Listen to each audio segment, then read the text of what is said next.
जय श्री राम सभी बच्चों को, पेरेंट्स को जो भी साथ में जुड़े हुए हैं।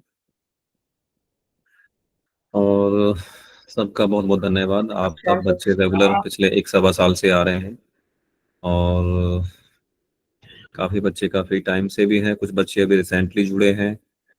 और जो हमारा सेशन है, जैसे कि हम बात करें, थोड़ा सा मैं ब्रीफ भी कर देता हूँ। ये जो ग्रुप है 2023 से चल रहा है, 2023 सितंबर से। और इस ग्रुप का जो हमारा थोड़ा सा उद्देश्य है, ये है कि जो हमारे सनातन के जो भी बच्चे हैं, सनातनी परिवार के, लड़की है लड़का है, 5वीं क्लास से लेके ग्रेजुएशन पोस्ट ग्रेजुएशन तक के बच्चे इसमें जुड़ सकते हैं। जो बच्चे छोटे हैं, जिनके बच्चे छोटे हैं, उनके साथ में उनके पेरेंट्स भी जुड़ सकते हैं। और जिनके बच्चे बड़े हैं, 5वीं क्लास से ऊपर हैं, जो इंडिपेंडेंट ऑनलाइन जुड़ सकते हैं, तो वो उस तरह से जुड़ सकते हैं। और इसमें जो हमने थोड़ा सा कैटेगराइज किया है, इस तरह से किया है कि जो भी बच्चे हैं, यहाँ पे हम सनातन के बारे में, सनातन की जब बात आती है तो वहाँ पे थोड़े से हम सोचने लगते हैं, बड़े स्पेसिफिक हो जाते हैं। लेकिन सनातन के लिए बहुत स्पेसिफिक होने की जरूरत नहीं है, क्योंकि सनातन हमारे जीवन का पार्ट है।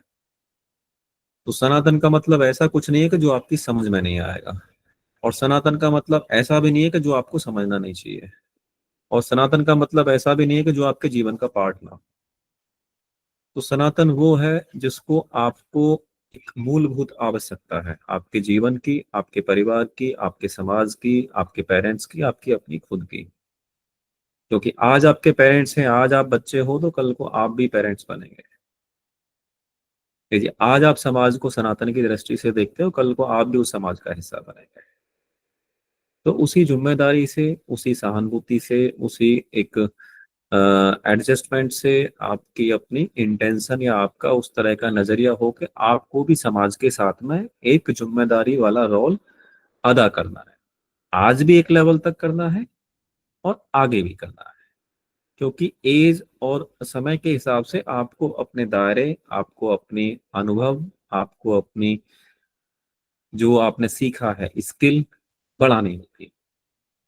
इस ग्रुप का जो दायरा है, ये है कि जैसे कि हमको ऐतिहासिक चीजों के बारे में, महापुरुषों के बारे में, जो धर्म के लिए हमारे महापुरुष लड़े, वीर योद्धा हुए, स्वतंत्रता सेनानी हुए, और जो हमने इतिहास से, जो हमारी ऐतिहासिक कोई घटनाएं हो गई, ऐतिहासिक चीजें हो गई, उसके बारे में हो गया। उसके अलावा समाज में हमारी खुद की जागरूकता किस लेवल की होनी चाहिए, स्कूल में हमें किस तरह का बिहेवियर करना है, समाज में किस तरह का बिहेवियर करना है, घर पे किस तरह का बिहेवियर करना है, हमारी अपनी दिनचर्या किस तरह की होनी चाहिए, हमारी खुद की अंडरस्टैंडिंग लर्निंग किस लेवल की होनी चाहिए। आप अपने अपने लेवल पे अपनी अपनी क्लासेस में पढ़ रहे हैं, अपना अपना सिलेबस पढ़ रहे हैं, अपने अपने स्कूल्स में पढ़ रहे हैं, बहुत अच्छी बात है। और वो आपके अनिवार्य है, मतलब मैंडेटरी पार्ट है, वो आपको पढ़ना ही है। लेकिन उसके साथ साथ में कुछ ऐसी शिष्टाचार की, नैतिकता की चीजें हैं जो आपको टाइम के हिसाब से, समय के हिसाब से सीख ही लेनी चाहिए। क्योंकि पढ़ाई होने के बावजूद भी बहुत सारी चीजें, बहुत सारी चीजों के डेवलपमेंट या बहुत सारी चीजों का विकास हमारे अंदर नहीं हो पाता, जो समय के साथ साथ होना ही चाहिए। तो इस सेशन और इस मुहिम को चलाने का यही हमारा एक निष्कर्ष था, एक हमारा उद्देश्य था, कि बच्चों के अंदर हम वो कॉन्फिडेंस भी पैदा कर सकें, और बच्चों के अंदर वो अंडरस्टैंडिंग पैदा कर सकें कि बच्चे अपनी बात रख सकें, किसी सब्जेक्ट, किसी टॉपिक पे वो अपनी तैयारी भी कर सकें और अपने आप को प्रोजेक्ट कर सकें। तो सबसे पहले ये है कि मतलब जो हमारी चीजें हैं, जो हमारी जिम्मेदारियां हैं, उनको हम पहले कम से कम एक दूसरे से हम अंडरस्टैंड करें। यदि हम इस सेशन में भी आते हैं, तो हमें उस खुले हुए दिमाग से आना चाहिए कि जिससे कि हम चीजों को सीख सकें और सिखा भी सकें। नॉलेज की कोई लिमिट्स या किसी के दायरे के या किसी पर्टिकुलर पर्सन के हिसाब से नॉलेज डिसाइड नहीं होती। नॉलेज कहीं से भी स्टार्ट हो सकती है, और नॉलेज किसी से भी स्टार्ट हो सकती है। ये कोई ऐसा मापदंड नहीं है कि हम बड़ों से ही सीखेंगे। हमको सीखना भी होता है, सिखाना भी होता है। और छोटे बच्चों को भी जब यदि हम डिसिप्लिन सिखाएं, अनुशासन सिखाएं, तो उनसे भी हम अच्छी चीजें सही डायरेक्शन में डाल के प्राप्त कर सकते हैं। तो हमारा ये भी उद्देश्य इससे रहा है कि बच्चों के अंदर वो तालमेल बैठे, वो जिम्मेदारी आए, और उनके अंदर वो आत्मविश्वास भी आए, और उनकी नॉलेज भी बढ़े ऐतिहासिक चीजों के बारे में, सामाजिक चीजों के बारे में, सनातन की संस्कृति के बारे में खासकर।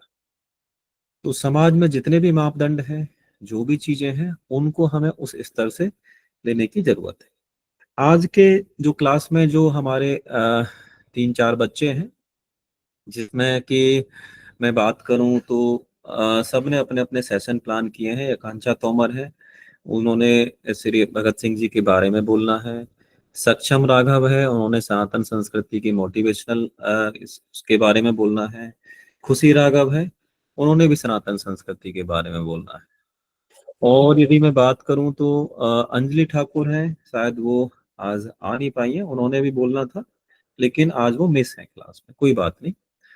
तो सबसे पहले फिर हमारा पास में जो दूसरा नाम है आकांक्षा तोमर, तो मैं उनसे स्टार्ट करूंगा। आकांक्षा बेटा, आप अपना सेशन स्टार्ट करें। जय श्री राम। जय श्री राम सभी को। जय श्री राम बेटा। आज का मेरा टॉपिक है भगत सिंह जी के ऊपर। तो आज जी। मैं उनके बारे में बोलूंगी।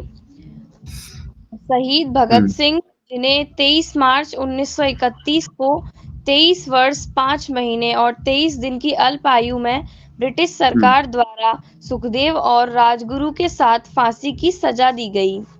अगर हम्म। भगत सिंह चाहते तो माफी मांगकर फांसी से बच सकते थे, लेकिन मातृभूमि के सच्चे सपूत को सर झुकाना पसंद नहीं था। उनका मानना था कि जिंदगी तो अपने दम पर जी जाती है, दूसरों के कंधे पर तो जनाजे उठा करते हैं। हम्म। भगत सिंह की विचारधारा महात्मा गांधी से बिल्कुल अलग थी। उनका मानना था कि अगर हमें आजाद होना है तो इनका जवाब पत्थर से देना होगा। वो कहते थे कि जब शक्ति का दुरुपयोग हो तो वो हिंसा बन जाती है, लेकिन जब शक्ति का प्रयोग किसी सही कार्य को करने में किया जाए तो वह न्याय का एक रूप बन जाती है। भगत सिंह जी ने लिखा है हम्म। कि मेरे सीने में जो जख्म है वो फूलों के गुच्छे हैं। मेरे सीने में जो जख्म है हम्म। वो सब फूलों के गुच्छे हैं। हमें तो पागल ही रहने दो साहब, हम तो पागल ही अच्छे हैं। भगत सिंह जी का जन्म 27 सितंबर 1907 को पंजाब के जिले लायलपुर के बंगा गांव के एक सिख परिवार में हुआ था। बंगा गांव, जो कि अब पाकिस्तान में आता है। भगत सिंह का जब जन्म हुआ था तब उनके पिता सरदार किशन सिंह और उनके चाचा अजीत सिंह और स्वर्ण सिंह अंग्रेजों के खिलाफ खड़े होने के कारण जेल में बंद थे। भगत सिंह के पैदा होने वाले दिन ही उनके पिता और चाचा को जेल से रिहा किया गया था। इस बात से भगत हम्म। सिंह के घर में खुशियां और भी बढ़ गई थी। भगत सिंह पढ़ाई हम्म। के लिए दूसरे सिखों की तरह लाहौर के ब्रिटिश वाले स्कूल में नहीं गए थे, क्योंकि वह हम्म। ब्रिटिश सरकार की शिक्षा नहीं लेना चाहते थे। करेक्ट। इसीलिए उन्होंने दयानंद वैदिक हाई स्कूल में जाकर पढ़ाई की, जो कि आर्य समाज हम्म। की ही एक संस्था थी। 1919 हम्म। में जब केवल वह 12 साल के थे, तब उस समय जलियांवाला बाग में हजारों बेगुनाह लोगों को मार दिया गया। उनके दिमाग हम्म। में यह बात ठेस कर गई थी, इसीलिए 14 वर्ष की आयु में उन्होंने अपने और अपने देश की रक्षा के लिए अंग्रेजों को मारना शुरू कर दिया था। जब हम्म। चौरी चौरा कांड हुआ था तब उस समय भगत सिंह जी स्कूल में पढ़ाई कर रहे थे, लेकिन जब हम्म। उन्होंने घटना के बारे में सुना तो वह 50 किलोमीटर पैदल चलकर घटना वाली जगह पर पहुंच गए।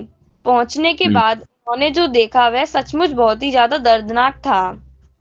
हम्म। भगत सिंह ने उन शहीदों का बदला लेने की ठान ली और खून से सनी हुई मिट्टी मुट्ठी में भरकर घर लेकर आए। हम्म। उसके बाद से ही भगत सिंह ने युवाओं को इकट्ठा करना शुरू कर दिया और एक अभियान की हम्म। शुरुआत की, जिसका मुख्य उद्देश्य ईंट का जवाब पत्थर से देकर ब्रिटिश राज्य को हम्म। खत्म करना था।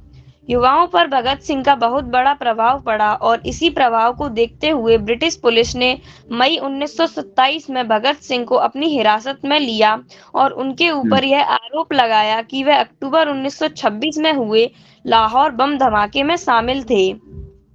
हालांकि हम्म। हिरासत में लेने के 5 हफ्तों के बाद उन्हें जमानत पर रिहा कर दिया गया था। ब्रिटिश सरकार मजदूरों के विरोध में एक बिल पारित करवाना चाहती थी, क्योंकि उन्हें भारतीय आम लोगों की परेशानियों से कुछ भी लेना देना नहीं था। लेकिन भगत सिंह चंद्रशेखर हम्म। आजाद उनके दल को यह बिल्कुल भी मंजूर नहीं, जिनकी हालत पहले से ही गोली के कारण खराब हो रखी है, वह और खराब हो जाए।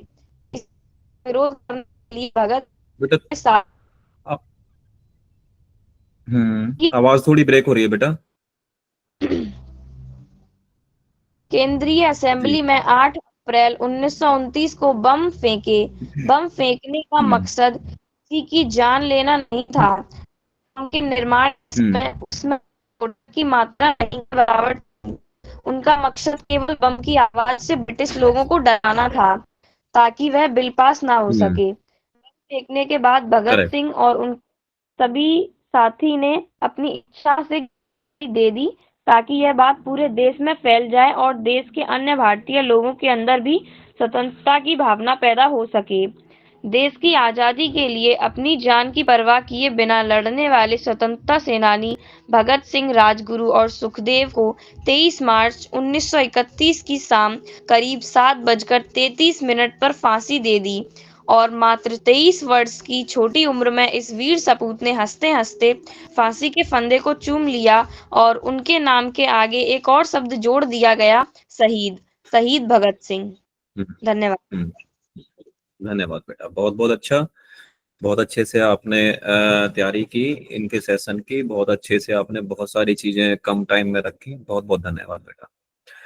देखो, हमें इनके जीवन से, भगत सिंह जी के जीवन से ये सीखने की जरूरत है कि उनके अंदर कितनी कम उम्र में उनके अंदर क्या साहस था, और उन्होंने जो उनके अंदर जो भावना थी, उन्होंने पूरे समाज के लिए एक मैसेज दिया उस टाइम पे।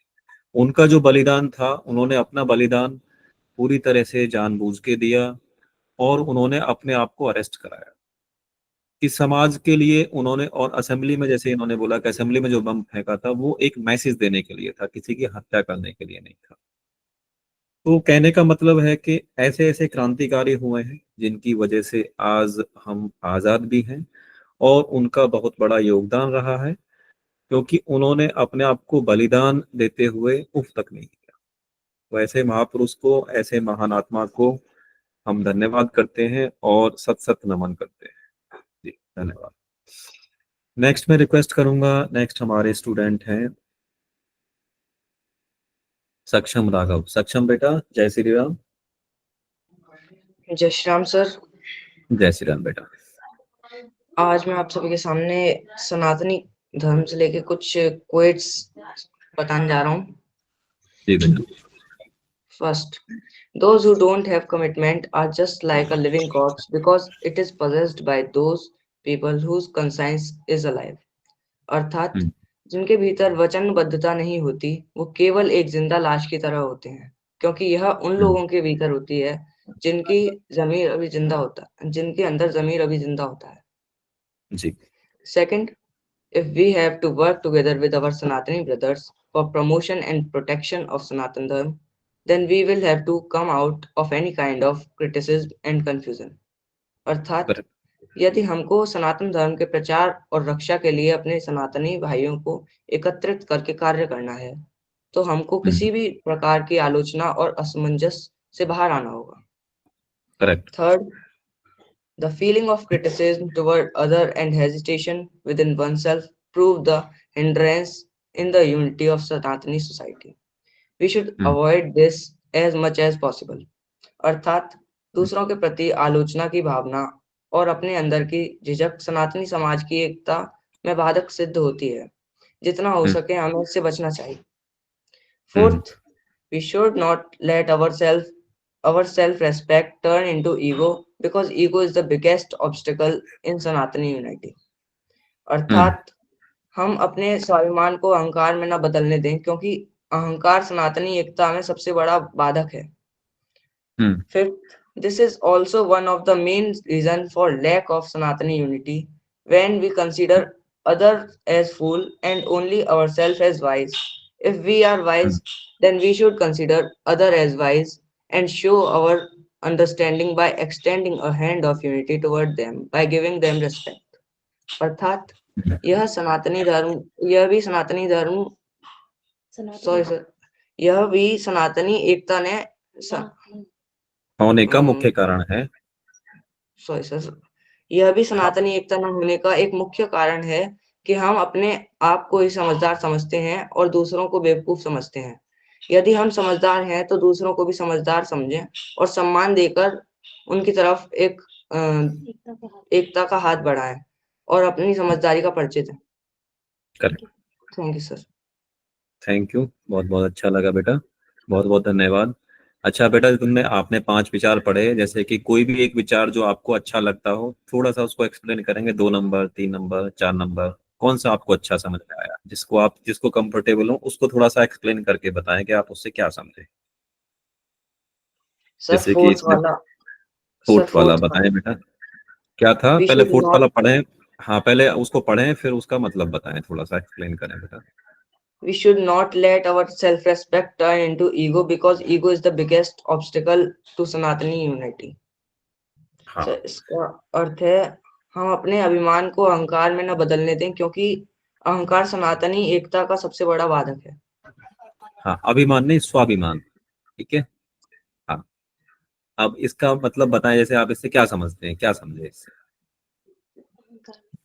सर हमें अपने आप पे मतलब जैसे ज्यादा पैसा आ जाता है और बहुत ऊंचे आदमी बन जाते हैं तो सर अहंकार आ जाता है, वो नहीं आना चाहिए सर।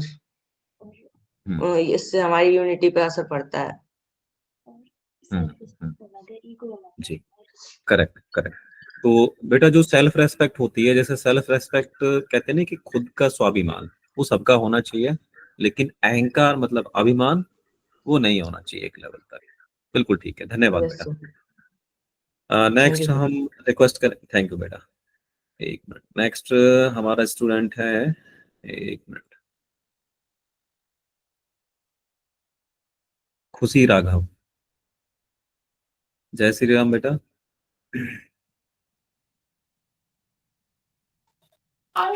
जय श्री राम सभी को। जय श्री राम बेटा। मेरी आवाज आ रही है सभी को? हाँ, परफेक्ट आ रही है बेटा। तो मेरा नाम खुशी राघव है और मैं आपको कुछ जनरल थॉट बताना चाहती हूँ। जी बेटा। अभी रुको थोड़ा। जी बेटा।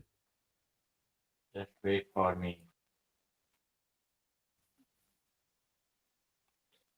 Hi, Mama.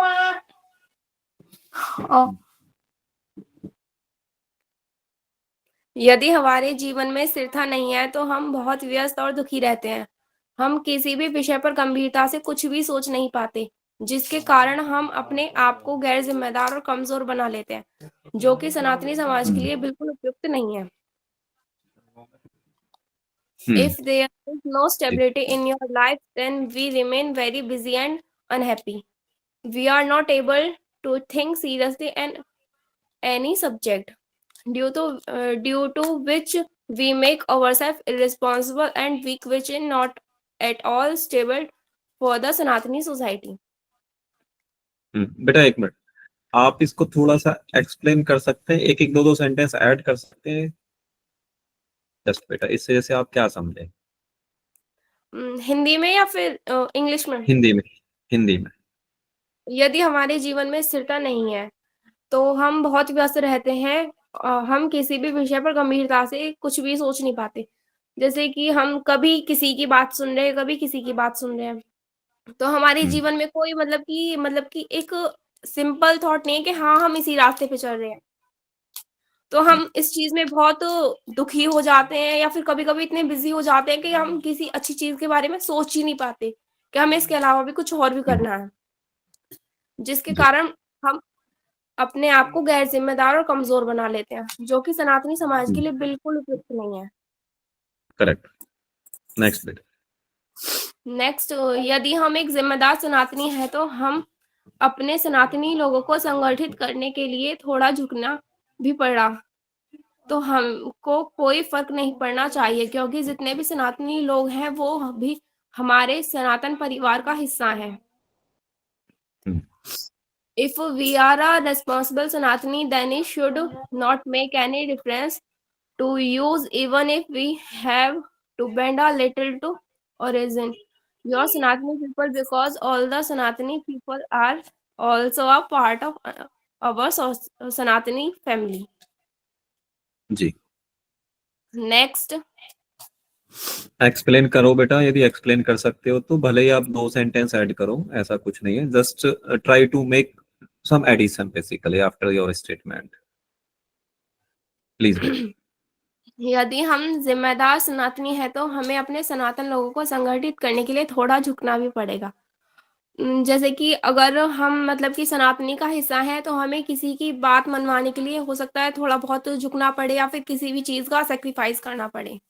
तो इसमें किसी चीज का मतलब कि हमें अहंकार नहीं रहेगा, मतलब कि अहंकार को छोड़ना पड़ेगा हमें, क्योंकि उसमें सभी की भलाई, जिसमें सभी की भलाई हो तो उसमें हमें कुछ सेक्रीफाइसेस करने पड़ते हैं। Correct correct, absolutely. तो हमको नेक्स्ट। कोई फर्क नहीं पड़ना चाहिए, क्योंकि जितने भी सनातनी लोग हैं वो भी हमारे सनातन परिवार का हिस्सा है। यस, अगर हम उन्हें फैमिली मान के चलेंगे तो हमें ज्यादा ये नहीं लगेगा कि हमने किसी और के लिए सेक्रीफाइस किया है। करेक्ट। नेक्स्ट बेटा। नेक्स्ट, हम सनातनी होने के बाद भी अनावश्यक रूप से अपनी ही सनातन लोगों से झूठ बोलने द्वारा खुद को लापरवाह और कमजोर कर लेते हैं, जो हम सनातनी लोगों की एकता ना होने का मुख्य कारण है, जबकि हमें पता है कि एकता के बिना कुछ नहीं हो सकता। Even after being Sanatani, we unsuccessfully make ourselves careless and weak by lying to our own Sanatan people, which is the main reason for the lack of unity among us Sanatani people. While we'll make that nothing can happen without unity. Therefore, before creating unity, we need to bring ourselves on the part of Sanatan संस्कृति। Explain करो बेटा। इसका explanation है, हम सनातनी होने के बाद भी अनावश्यक रूप से अपने ही सनातनी लोगों से झूठ बोलने द्वारा खुद को लापरवाह और कमजोर कर लेते हैं। हम मतलब कि जैसे हम खुद हैं, हम उन्हें ऐसा नहीं दिखाते और हम उनसे झूठ बोलते हैं कि ऐसा है या फिर ऐसा कुछ भी नहीं है, जो सनातनी लोगों की एकता ना होने का मुख्य कारण है। अगर जैसे मतलब कि किसी भी कारण द्वारा या फिर उन्हें पता चल जाता है कि उसने हमसे ऐसा बोला या फिर ऐसा करने के लिए उसने हमसे झूठ बुलवाया, तो वो फिर मतलब कि उनके मन में एक भेदभाव उत्पन्न होता है, जिसकी वजह से वो मतलब कि या फिर रहन-सहन देख के तो वो उन्हें ये लगता है कि हाँ, ये किसी चीज़ में भेदभाव कर रहे हैं, तो इससे वो हमारे साथ अच्छी तरह से जुड़ नहीं पाते। करेक्ट। नेक्स्ट। नेक्स्ट है, जिंदगी हमें बहुत कठिन लगती है जब हम सनातन संस्कृति के मार्ग में भटक जाते हैं। यदि हम सनातन सात्विकता के मार्ग को अपनाते हैं तो जिंदगी बड़ी आसान और सुकून भरी हो जाती है। यह मेरा खुद का अपना अनुभव है। सनातन एक जीवन शैली है। Line seems will difficult for us when we deviate from the path of internet right honest. If we adopt the path of innate goodness and life become very easy and peaceful. This is my own explanation Sanatan in lifestyle. इसको explain करूंगी। जिंदगी में हमें बहुत कठिन लगती है जब हम सनातन सात्विकता के मार्ग से भटक जाते हैं। जब हम अपने मार्ग से भटक जाते हैं तो हमें ऐसा लगता है कि अब ये कैसे होगा या फिर हम इस चीज को कैसे लगेंगे, मतलब कि एक जो कठिनाई होती है ना वो लाइफ में आनी स्टार्ट हो जाती है। जैसे कि हम किसी चीज को पीछे छोड़ देते हैं तो फिर हमारे दिमाग में ये टेंशन होती है कि जो चीज छूटेगी उसे कैसे लेके आए या फिर जो चीज नहीं है उसे कैसे करें। तो ये है, और इससे मतलब जिंदगी इतनी अच्छी हो जाती है, मतलब कि अगर हम सभी चीजों को साथ लेके चलते हैं तो किसी भी चीज का मतलब कोई वो नहीं रह जाता कि हाँ कोई चीज छूटी है या फिर कोई चीज हम लेके साथ जा रहे हैं। ऐसा कुछ नहीं होता, बस दिमाग में एक माइंड रहता है कि हाँ जो सब चल रहा है अच्छा है, और मतलब लाइफ जो है वो बहुत इजी है। नेक्स्ट बेटा। नेक्स्ट है, यदि हम निडर रहना चाहते हैं तो हमको सनातन सात्विकता का रास्ता अपनाना पड़ेगा, क्योंकि निडर होने के बाद हम आधी लड़ाई जीत जाते हैं और आधी लड़ाई जीत जाते हैं और हम अंदर से मजबूत महसूस करते हैं, जो कि आज के परिवेश के हिसाब से अंदर की मजबूती होना बहुत जरूरी है, क्योंकि अभी अधर्म के लिए लड़ाई लड़ना बाकी है। If we want to remain fearless, we will have to adopt the path of Sanatan rightness, because after being fearless, we win half and battle, and we feel strong from within according to today environment. It is very important to have a inner strength, because there is still a battle to be lot against अधर्म, injustice होगा। injustice. हम्म, तो इसको इसका बेटा explain करो इसको। यदि हम लीडर रहना चाहते हैं तो हमको सनातन सात्विकता का रास्ता अपनाना पड़ेगा। ये जैसे मैंने पहले में भी बोला था कि हमको सभी को साथ लेके चलना पड़ेगा, क्योंकि अगर हम एकदम बेटा एकदम पीछे से डिस्टर्ब मत करो इसको, कोई भी आप बेटा बिल्कुल ये सोच के बोलिए कि आपके पीछे कोई नहीं है और कोई भी डिस्टर्ब ना करे इसको पीछे से, प्लीज प्लीज कंटिन्यू बेटा। जैसे कि मैंने पहले भी बोला था कि हमको सभी को साथ लेके चलना है, तो हमारे माइंड में कोई ये नहीं रहेगा, या फिर हमने जैसे कि मैंने बताया था कि मतलब दिमाग में कोई भी ऐसी चीज नहीं होगी जिसकी वजह से हम आगे कोई भी काम अच्छी तरीके से ना कर पाए। तो उससे मतलब कि हाँ, तो सब कुछ अच्छा रहेगा, और हमारे अंदर से जो फीलिंग आएगी वो भी एकदम बेटर आएगी कि हाँ, तुम बिल्कुल सही कर रहे हो। एकदम अपने आप को ऐसा महसूस करेंगे कि हाँ, जो सब सही हो रहा है एकदम परफेक्ट है, हमारे लिए भी, सनातन के लिए भी, सोसाइटी के लिए भी, मतलब सभी के लिए। करेक्ट बेटा। नेक्स्ट है, एक सर्वे के हिसाब से यह पाया गया है कि केवल डर ही हिंदुओं के गद्दार, सेक्युलर और लालची बनने का कारण है, जो सनातन समाज के लिए नासूर बन चुका है। इसलिए अपने अंदर से डर को निकालो और निडर बनो, जो केवल सनातन सात्विकता के रास्ते पर ही चलकर संभव हो सकता है। According to a survey, it has been found that only fear in the reason for Hindus becomes uh, territory, secular and greedy, which has become scary for Sanatani society. Therefore, remove the fear from within yourself and being fearless, which is possible only by following the path of Sanatani सात्विकता। इसको explain करूंगी। एक सर्वे के हिसाब से पाया गया है कि डर एक हिंदू के गद्दार, सेक्युलर और लालची बनने का कारण है।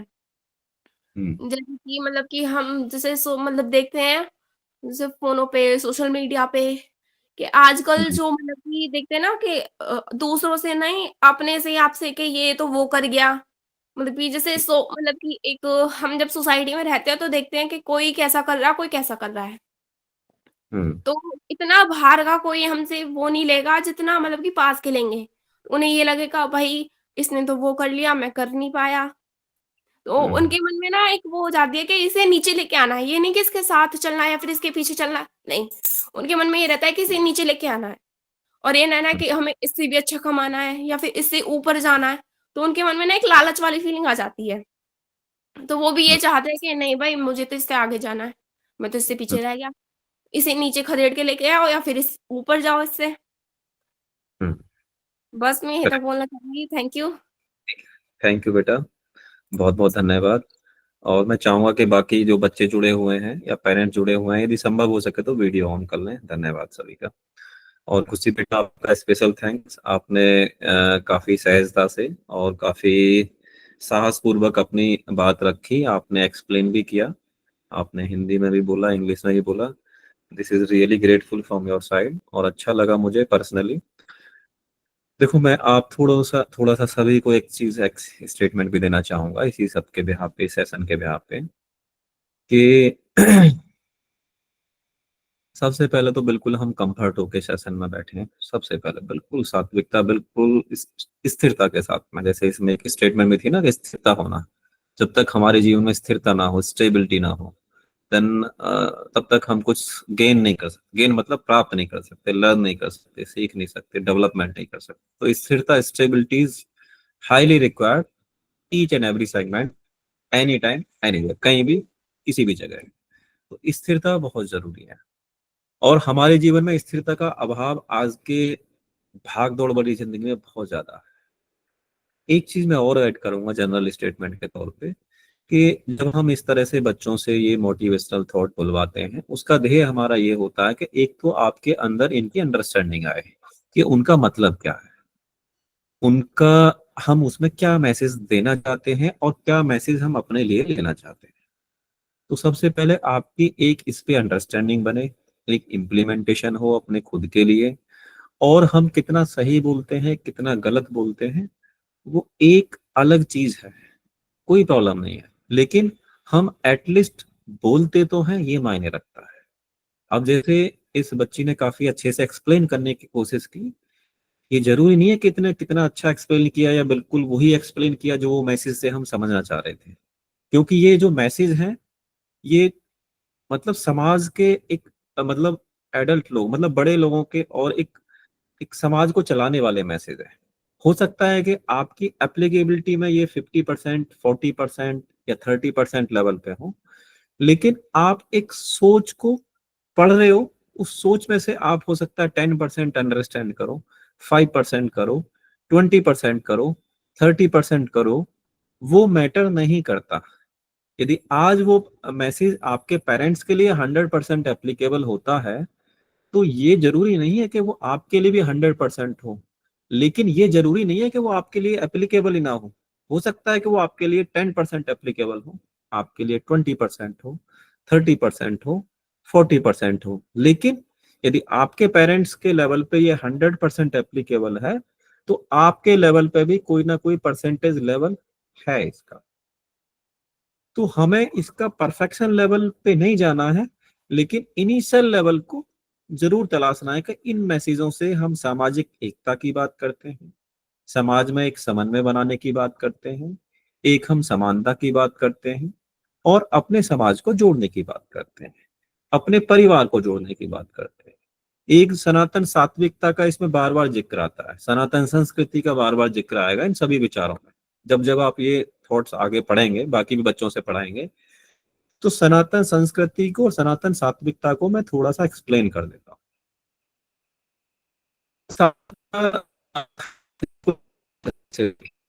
सनातन सात्विकता है सच्चाई का राज। सनातन क्या है? सनातन है सच्चाई, जो सच है वो सनातन है, और जो झूठ है वो सनातन से हम हटे हुए हैं। हर एक मैसेज हमारे सनातन को, हमारे समाज को, हमारी सनातन एकता को हिट करता है। हर एक मैसेज का कंक्लूजन वहां जाके फिट होता है कि हमारे सनातन समाज की एकता, सनातन की संस्कृति, सनातन की सात्विकता। सनातन जब सच्चा है, सच्चाई है, जब सच्चाई के मार्ग से हम भटक जाते हैं तो हमारे जीवन में दुख भी आएंगे, हम डरेंगे भी, हम झूठ भी बोलेंगे, दूसरों से हम कवर भी करेंगे, झूठ बोलेंगे, डरेंगे, बिजी रहेंगे तो फिर दुखी रहेंगे। तो हमारी लाइफ में जब जब हम सनातन सात्विक मतलब कि जब हम सच्चाई के रास्ते से दूर जाएंगे तो हमारे जीवन में काफी उलझने और उथल पुथल आने वाली है। अब बात करते हैं सनातन संस्कृति की। सनातन संस्कृति और सनातन सात्विकता में बहुत ज्यादा भिन्नताएं नहीं है, लेकिन यदि सनातन संस्कृति की हम बात करें, सनातन संस्कृति क्या है? जो हमारे सनातन के वेद शास्त्रों में या हमारे पुराणों में या हमारी धार्मिक पुस्तकों में जो सभ्यता लिखी हुई है, उसमें पूजा पद्धति हो सकती है, हमारी योगा पद्धति हो सकती है, हमारी दिनचर्या हो सकती है, हमारी वैदिक पद्धति हो सकती है, सनातन संस्कृति में सब कुछ आ जाता है। और सनातन सात्विकता क्या है कि वो बिल्कुल सिंपल करके कि हमें सिंपल खाना है, सिंपल पहनना है, सिंपल रहना है अपने जीवन में। कहते नहीं कि मांसाहार भोजन नहीं करना, आपको तामसिक कपड़े नहीं पहनने, तामसिक भोजन नहीं करना, तो ये सब चीजें सनातन साथ। और झूठ नहीं बोलना, ऑनेस्ट रहना, ईमानदार रहना। और ऐसा नहीं कि हम ईमानदार रहते हैं, सच बोलते हैं तो हम कमजोर बन जाते हैं। सनातन किसी को कमजोर नहीं बनाता। यदि हम दयावान व्यक्ति हैं तो इसका मतलब यह नहीं है कि हम कमजोर हैं। किसी पे दया करने का मतलब कमजोर नहीं होता। तो जब हम सच के रास्ते पे चलते हैं, सच बात करते हैं, तो हमारे अंदर एक सहनशीलता, एक सशक्तिकरण आता है, एक साहस आता है सच बोल। जब हमारे अंदर सच बोलने का साहस आएगा तो हम निडर होंगे, डरेंगे नहीं। तो जब जब हम सनातन के रास्ते से भटकेंगे तब तक हमको डर लगेगा, और निडर बनने के लिए सनातन सात्विकता के रास्ते पे हमको चलना पड़ेगा। तो इस तरह से हम इन विचारों को देखते हैं। अब मैं एक एक 2-2 मिनट के लिए सभी बच्चों से इनपुट लूंगा, जो जो बच्चे जुड़े हुए हैं, और उन्होंने इन विचारों से कोई एक विचार सीखा हो, कुछ सीखा हो, या इस पे और कोई इनपुट देना चाहे तो दे सकते हैं। जैसे मैं बात करूंगा आकांक्षा बेटा से। आकांक्षा बेटा आप भी 1 मिनट लें, बाकी भी बच्चों से मैं 1-1 मिनट का टाइम लूंगा सभी से। आकांक्षा बेटा, जय श्री राम। जय श्री राम सर। जय श्री राम बेटा। जैसे कि अभी 2 लोगों ने बोले जो इतने सारे विचार, और आपने भी एक्सप्लेन किए विचार, थॉट्स, वो मतलब मेरे तो समझ में आ गए सारे, और जो पहले हुए थे वो 2-3 बार रिपीटेड भी थे तो काफी अच्छे से समझ में आ गए हैं। और आपने कल या फिर आज ही और भी थॉट्स डाले थे, उनमें से भी मैंने कुछ पढ़े थे, वो भी काफी अच्छे। ट्राई करूंगी कि अगली बार उनमें से कुछ बोलूं, उनको अच्छे से एक्सप्लेन करके। वो मतलब जो थॉट्स लिखते हैं, मतलब अपनी तरफ से वीएसएस जो विश्व सनातन संस्कृति है हमारी, उसी में से कोई लिखता है, मतलब वो थॉट्स एकदम उनको एक बार पढ़ के मतलब हम इतना मोटिवेट हो जाते हैं अपनी संस्कृति के लिए कि मतलब अच्छा सा प्राउड फील होता है एकदम। अच्छा, अच्छे लगते हैं, प्रैक्टिकल लगते हैं। हाँ। अच्छा, वेरी गुड, बहुत अच्छी बात है बेटा जी। और बताओ बेटा। तो हम्म और जैसे जो आज के थॉट थे, जैसे जो खुशी ने बोले थे कुछ, उसमें से आप इनपुट देना चाहें। नहीं, वो तो मुझे सब अच्छे से समझ में आ गया, और अच्छे भी थे काफी, और अच्छा, उन्होंने एक्सप्लेन भी अच्छे से किए थे। ठीक है, ठीक है। अच्छा, जो मैंने ग्रुप में थॉट डाले हैं लिख के सारे ना, ये जो आज का जो अपडेट करके डाला था, इसको आप और भी बच्चे तैयार कर सकते हैं, 5-5 थॉट ले सकते हैं, और उसकी कंफर्मेशन मुझे अलग से डाल सकते हैं। जैसे सपोज करो नेक्स्ट सेशन के लिए किसी ने 25 नंबर से लेके 30 नंबर तक लेना है, और ये हम इसमें थोड़ा सा रखेंगे कि हिंदी भी बोलेंगे और इंग्लिश भी बोलेंगे, जिससे कि आपकी प्रोनाउंसिएशन बेटर होगी, आपकी स्पीकिंग पावर अच्छी आएगी, और उन्हीं 5 थॉट को आपको एक्सप्लेन भी करना है साथ साथ। तो जैसे एक स्टेटमेंट आपने पढ़ी हिंदी में, आपने इंग्लिश में पढ़ी, फिर उसको आप इंग्लिश में या हिंदी में या मिक्स भी आप एक्सप्लेन कर सकते हैं। तो उसके द्वारा आपके अंदर एक अंडरस्टैंडिंग पैदा होगी, आपके अंदर एक कॉन्फिडेंस आएगा, और आप उस चीज को प्रॉपरली अच्छे से समझ पाएंगे। तो इस तरह से आप और भी बच्चे इन पे तैयारी कर सकते हैं। ऐसी कोई लिमिटेशन नहीं है कि जिसको हम चूज कर रहे हैं वो ही उस थॉट को बोलेगा। You are also completely free, but इसकी कंफर्मेशन मेरे पास होनी चाहिए 1 दिन पहले, या एटलीस्ट सुबह के टाइम तक या दोपहर के टाइम तक। तो आप और भी बच्चे इसको क्रॉप कर सकते हैं, लेकिन ये है कि ये कंफर्मेशन होगा कि आप जब भी लें सीक्वेंस में लें, कोई भी 5 थॉट लें तो सीक्वेंस में रहेंगे तो बेटर रहेंगे। ठीक है, ये मेरी आप लोगों से वो रहेगी। आप उसमें से कहीं से भी ले सकते हैं। 100 थॉट हैं, 100 में से आप कहीं से भी 5 थॉट ले सकते हैं, और उनको आप अपने हिसाब से एक्सप्लेन करें। पहले पढ़ें उनको, अपने कॉपी पे लिख लें, डायरी में लिख लें, नोटबुक में लिख लें, हिंदी भी लिख लें, अंग्रेजी भी लिख लें, फिर आप उसको सेशन में लेके आ सकते हैं। इससे हमारा ध्येय क्या है कि आपको एक लर्निंग करानी है, आपको एक मैसेज देना है, और आपसे हम एक मैसेज लेना भी चाहते हैं, बीइंग ए एक्सप्लेनेशन। देखो, जब आप एक्सप्लेन करेंगे, आप चीजों को अंडरस्टैंड करेंगे, तो then you will able to explain in front of the all student, even me also. तो I need to learn, I want to learn so many things from your side.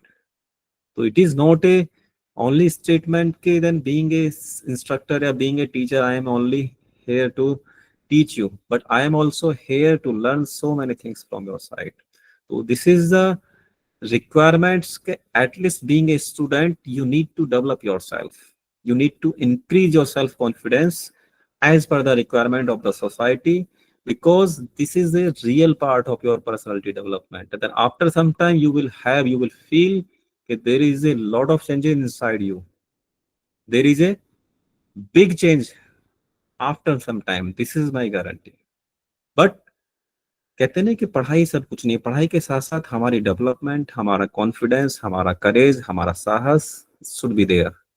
all things should be balanced properly in our life if we want to be a successful person and actual successful person. तो there should be some, कहते हैं ना कि कुछ एक साहस और एक व्यक्तित्व इस तरह का होना चाहिए कि आपसे लोग इंस्पायर हों और आपसे लोग बेसिकली समझें चीजों को।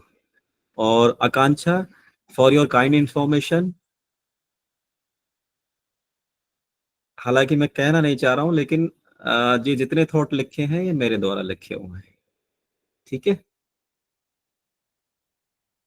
तो कहने का मतलब है आप लोगों को बहुत अच्छी बातें सीखने को मिलेंगे, आप उन पर तैयारी करिए।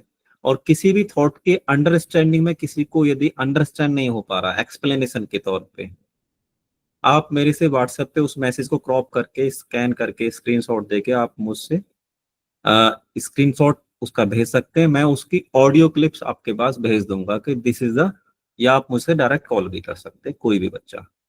कोई भी थॉट यदि उसमें आपको समझ नहीं आता है कि इस थॉट का क्या मतलब है, तो आप उसका स्क्रीनशॉट करें या उस थॉट को आप कॉपी करके मुझे भेज सकते हैं। तो उसकी explanation as a audio recording आपके पास व्हाट्सएप पे पहुंच जाएगी। सो दैट कि मेरा मानना यह है कि आपकी अंडरस्टैंडिंग होना बहुत मस्ट है। आप सब बच्चों के अंदर वो थॉट का इंसर्शन होना बहुत जरूरी है। जैसे मैंने पहले ही बताया, आपके पेरेंट्स के लिए it may be applicable 100%, but if it is 100% for your parents, so there should be a level for you also. There may be the 10%, 20%, 30%, 40%, but this is maybe on the level of the initial level, but it is also applicable being a student for you right now. तो इस सभी के लिए applicability है, but ऐसा नहीं है कि आप पे कोई विचार को या किसी थॉट प्रोसेस को डंप किया जा रहा है। नहीं, डंप नहीं किया जा रहा है, ये केवल आपको डेवलप करने के लिए और आपके अंडरस्टैंडिंग के लिए आप लोगों तक ये विचार पहुंचाए जा रहे हैं। और आप लोगों की इंफॉर्मेशन के लिए ये भी दोबारा मैं रिपीट कर देता हूं कि जितनी भी ये वीडियोज हैं सब हमारे यूट्यूब चैनल पे जाती हैं। आप लोगों की सबकी वीडियो क्लिप्स वहां पे वीडियो यूट्यूब चैनल पे सबकी वहां पे आने वाली है और सबकी ऑलरेडी डाल भी दी है आपसे पहले के जितने सेशन थे। तो आप यदि अच्छे से तैयारी करेंगे, आप लोग अच्छे से बोलेंगे, अपनी स्पीकिंग पावर बढ़ाएंगे, अपने अंदर का कॉन्फिडेंस पैदा होगा, आप सीखेंगे भी और भी लोगों के लिए आप प्रेरणा स्रोत बनेंगे। तो आप अपने आप को पूरी सहनता और पूरी सरलता के साथ में, पूरे स्टेबिलिटी और स्थिरता के साथ में और सेशन की पूरी जिम्मेदारी के साथ में जुड़ें और इसको और मजबूती के साथ और भी अपने क्लासमेट्स को, अपने फ्रेंड सर्किल में भी और भी बच्चों को आप जोड़ सकते हैं।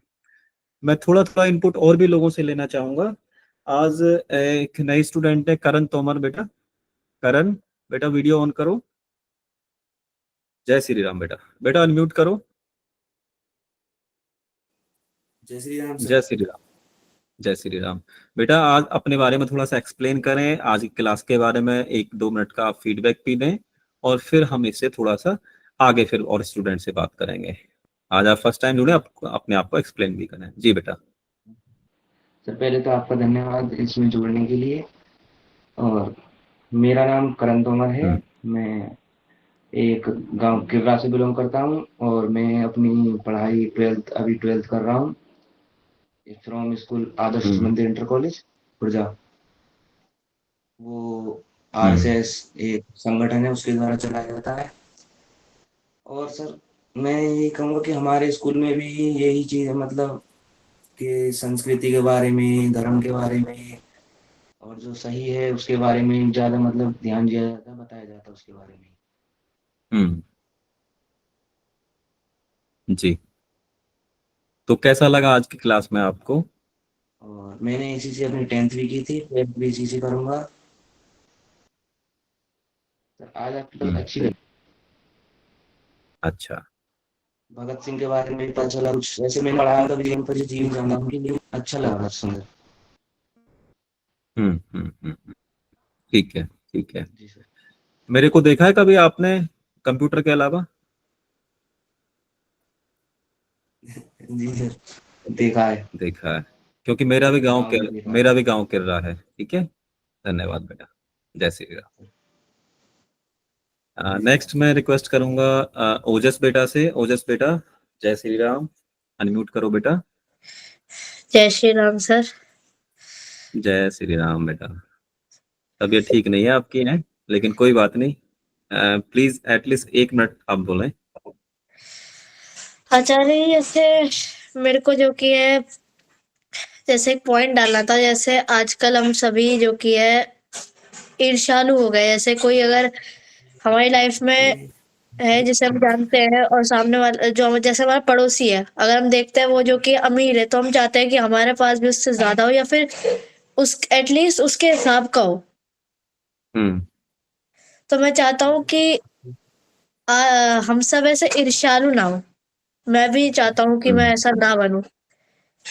हम्म हम्म एक ये पॉइंट देना था, और जैसे एक पॉइंट ऐड किया था अ, अभी खुशी राघव दीदी जी ने, तो उन्होंने कहा था कि एक सनातनी वही होता है जो खुद को विद्वान ना समझकर दूसरों को विद्वान समझता है, अपने सामने वाले को। वह पॉइंट मेरे को काफी अच्छा लगा। बाकी अच्छा, भी अच्छे थे, लेकिन वो मेरे को इम्प्लीमेंट करने वाला लगा अपनी लाइफ में। Very good, very good. धन्यवाद बेटा, बहुत अच्छा लगा, आपने कुछ चीजों को गेन किया और बहुत अच्छा लगा। नेक्स्ट मैं रिक्वेस्ट करूंगा हैप्पी सिंह। हैप्पी, हैप्पी बेटा, निशांत और हैप्पी, वीडियो ऑन करो बेटा।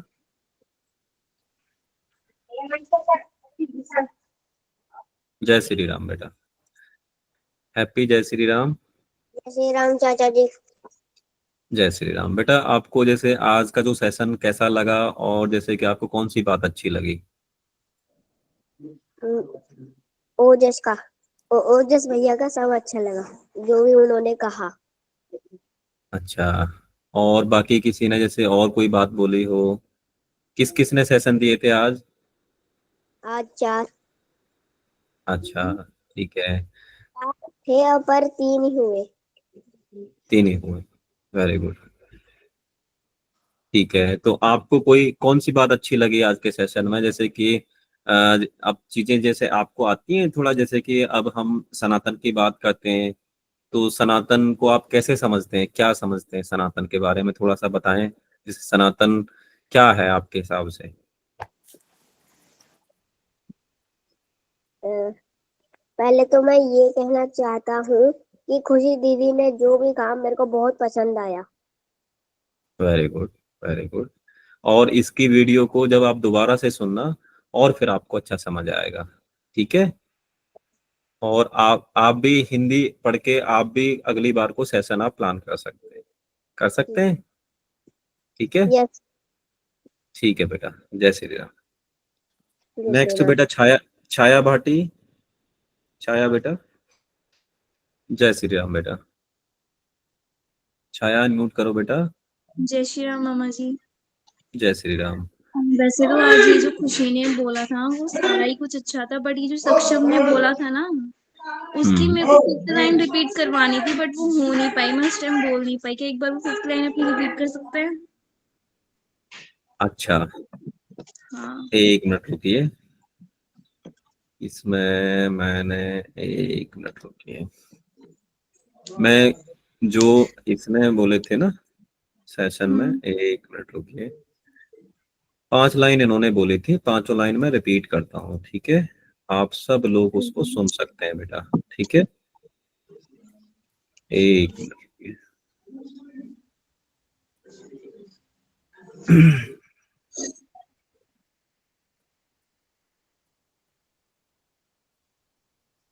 एक मिनट, 1 मिनट।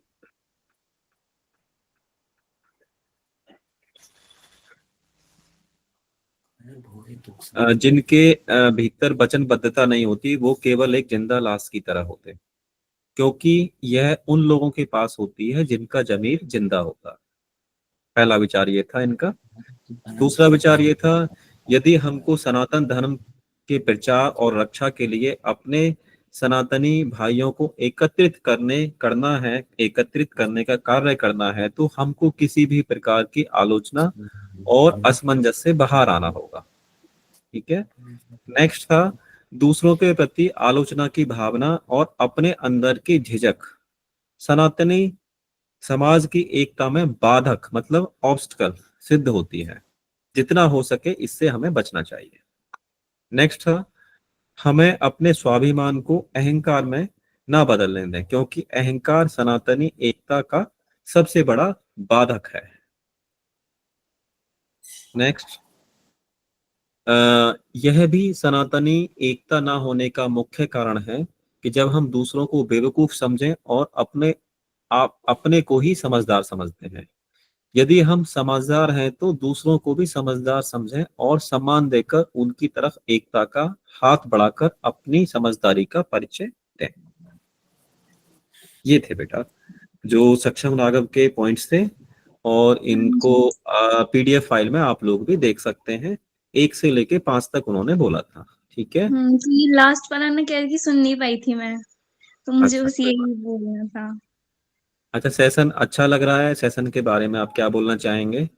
हाँ आज का सेशन काफी अच्छा था, बट खुशी का ज्यादा अच्छा था, जिस सारे तरीके से उसने कॉन्फिडेंस से बोला था वो। हम्म।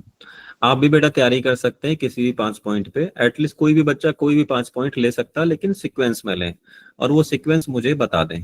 ठीक है, अलग से व्हाट्सएप पे डायरेक्ट मैसेज भेज के बता सकते हैं, लेकिन हम एटलीस्ट 3 से 4 बच्चों के सेशन एक बार में ले सकते हैं।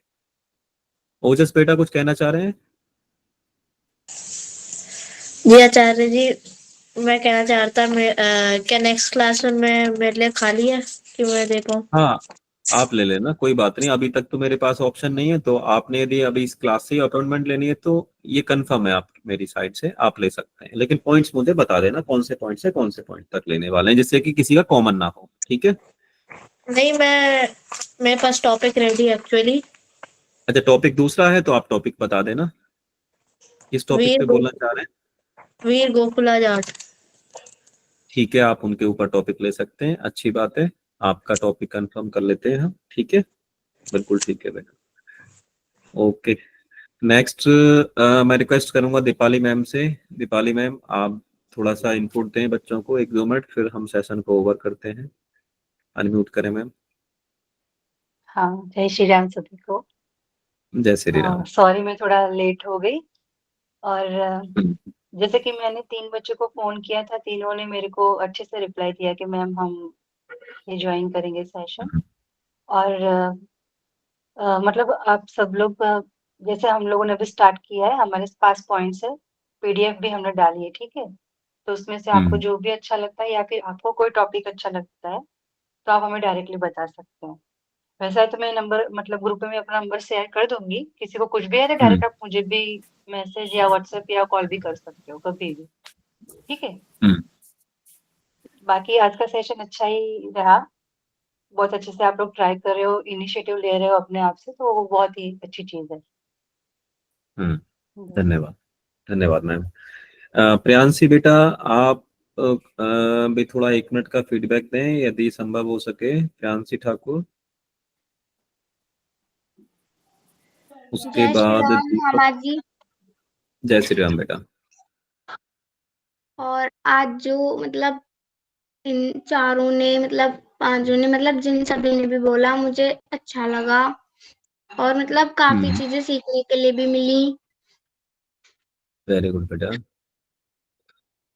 तो और ग्रुप में जैसे अब जी हाँ, बताएं बेटा, बताएं। आप बताइए, आप क्या कह रहे थे? हाँ, मैं ये कह रहा था बेटा, जैसे जो आप ग्रुप में आप अब जैसे 2-3 बार से क्लास ली हैं आपने, सेशन जैसे ये चल रहे हैं, तो आपको अच्छा लग रहा है, कंफर्ट हैं आप लोग? हाँ, अच्छा लग रहा है।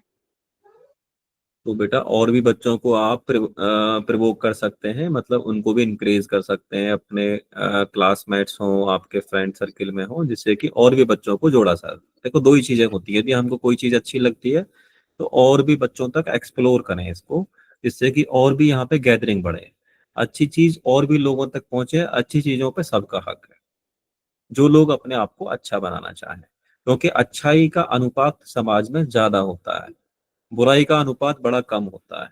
क्योंकि अच्छाई का अनुपात ज्यादा है तो उसका अनुपात और बढ़ना चाहिए समाज में। करेक्ट। तो इस अनुपात को, इस रेशियो को आप इंक्रीज करें, अपने लेवल पे एक्सप्लोर करें। नेक्स्ट में एक स्टूडेंट रह गए, दीपक ठाकुर। दीपक ठाकुर, जय श्री राम सभी को।